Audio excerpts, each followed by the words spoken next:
Mindfulness is not something you practice for 10 minutes in the morning. It is something you build or destroy with the way you wash a cup, fold a shirt, or arrange a room. You and I have spoken about this before, not about minimalism as an aesthetic, but about discipline as architecture, about the way a life is structured quietly, almost invisibly, long before it is felt emotionally. In an age of endless notifications and rising noise, we have mistaken calm for awareness. We dim the lights, light a candle, sit for meditation, and call it presence. Yet presence was never meant to be scheduled. In Japan, for centuries, attention was not outsourced to an app. It was trained through repetition, through ritual, through deliberate limitation. A room with fewer objects is not merely clean. It is instructional. A routine repeated daily is not boring. It is neurological sculpting. This is not a video about meditation. It is about how Japanese minimalism quietly shapes the nervous system through fewer possessions, slower transitions, intentional daily habits, until mindfulness is no longer an effort, but a side effect. And perhaps this is why we revisit these themes on this channel. Not because the ideas are new, but because mastery is never achieved through novelty. It is achieved through refinement. Today we refine. We have explored minimalism, slow living, and intentional living many times on this channel. And each time, someone quietly wonders, are we not repeating ourselves? On the surface, yes. But repetition, when structured correctly, is how philosophy becomes physiology. The difference today is this. We are not speaking about Japanese minimalism as an aesthetic of empty shelves or neutral colors. We are examining it as a training system, a behavioral framework embedded deeply within Japanese culture and Japanese philosophy. In the West, mindfulness is often treated as a technique, a session, a guided meditation before the day begins. In Japan, awareness was woven into architecture, into tea rituals, into the spacing of objects, into the concept of ma, the intentional emptiness between things. Space is not absence, it is instruction. This is why practices like deliberate decluttering and organizing, slow transitions between tasks, and restrained design were never merely about tidiness. They were neurological disciplines. Every object removed reduced visual noise. Every careful placement demanded attention. Every repeated daily habit reinforced presence. Over time, something subtle happens. You stop trying to be mindful. Your environment begins demanding it from you. That is the distinction. Today, we explore how these Japanese habits do not simply support a minimalist lifestyle. They quietly construct a mind that is less scattered, less reactive, and far more deliberate.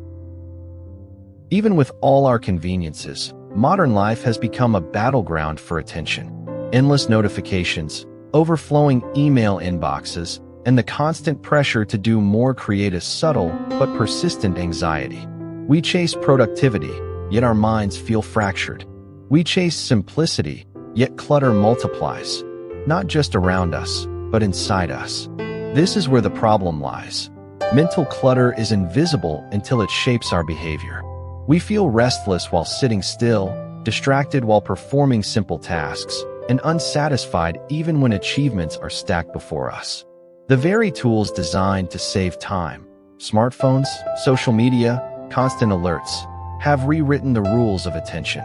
Many attempt to counter this through meditation or fleeting mindfulness exercises. But what they fail to realize is that awareness cannot be layered on top of chaos. It must be grown within the structure of daily life. Here, Japanese minimalism offers a counterintuitive solution. Fewer objects, slower routines, deliberate placement, and repeated rituals create constraints that paradoxically expand freedom. These are not just aesthetic choices, they are cognitive scaffolds.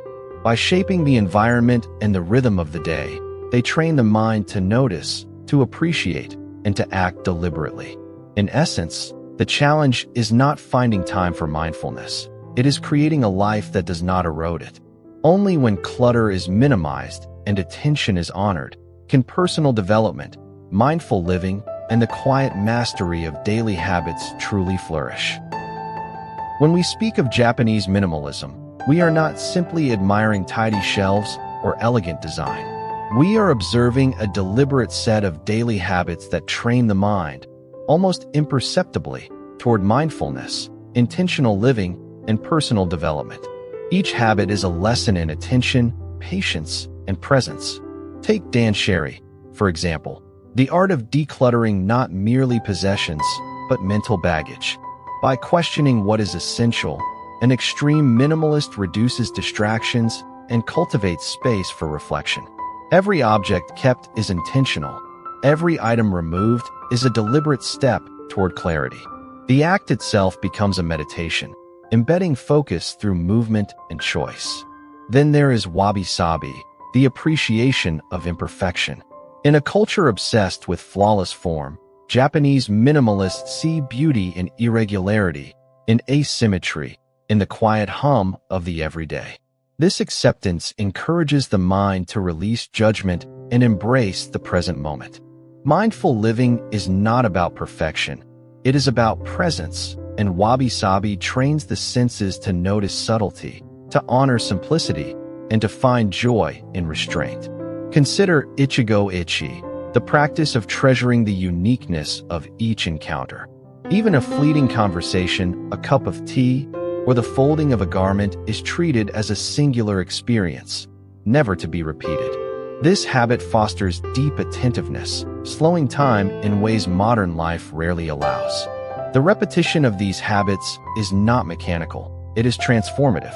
Daily habits reinforce focus, patience, and deliberate awareness, creating a neurological rhythm that anchors mindfulness into the core of life. Finally, there is the conscious use of space. The empty spaces between objects, between moments, and even between tasks are not voids, they are invitations. They allow reflection, pause, and the recognition of what truly matters. By honoring the Japanese minimalist designs both the environment and the mind for attention, for clarity, and for quiet strength. Together, these practices are not exotic rituals.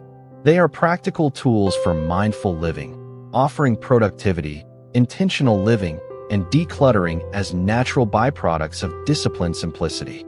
They transform ordinary actions into a training ground for presence, guiding the mind toward a stillness modern life often obscures. It is one thing to study these principles in theory, but quite another to experience them in practice. Consider a simple ritual, preparing tea with mindful precision. Each movement, pouring, stirring, placing the cup, is deliberate. Each action is observed fully, without distraction. The minimalist environment amplifies this awareness, stripping away visual and mental noise until the mind itself becomes uncluttered. One extreme minimalist practitioner described the first week of adopting these habits as a revelation. Moments of irritation, restlessness, and mental chatter gradually faded. Tasks that once felt mechanical, folding laundry, organizing a desk, arranging objects, became meditative exercises. The repetition of small, deliberate acts reshaped attention, sharpened presence, and revealed a profound sense of calm previously unknown. Here lies the key insight. Japanese minimalism is not about having less. It is about noticing more. More of your surroundings, more of your thoughts, more of the fleeting present. Mindful living emerges not from adding techniques or apps, but from subtracting distractions and cultivating space for deliberate attention. This is why we return to these themes again and again on this channel. Mastery does not come from a single exposure. It comes from witnessing the subtle transformation that occurs when these habits are truly embodied, when the philosophy of simplicity becomes a lived, breathing practice. By embracing these Japanese habits, mindfulness is no longer an aspiration. It becomes the natural rhythm of each day, quietly reshaping perception, priorities, and the quality of life itself. In today's exploration, we've seen how Japanese minimalist habits, from danshari and wabi-sabi to ichigo ichie and the mindful use of do more than shape spaces. They sculpt attention, calm the mind, and train awareness through daily practice. These are not abstract concepts, but practical tools for mindful living, personal development, and intentional living in a world overflowing with distractions. The lesson is clear. Mindfulness is not an isolated exercise. It is embedded in every fold of a shirt, every cleared surface, every carefully considered pause. By consciously adopting these Japanese habits, even small daily actions become opportunities to cultivate presence, clarity, and inner calm. Over time, these practices transform the ordinary into the extraordinary, making simplicity a pathway to profound awareness and slow living. This week, try integrating one small Japanese minimalist habit into your day, whether decluttering a single drawer, savoring a moment fully, or observing the spaces around you. Notice how your attention shifts, how mental clarity grows, and how the rhythm of your day changes. If you found value in this exploration, subscribe to the channel for more insights into Japanese minimalism, mindful living, and practical steps toward a calmer, more intentional life. Share your experiences in the comments below. We build this journey together, one mindful habit at a time.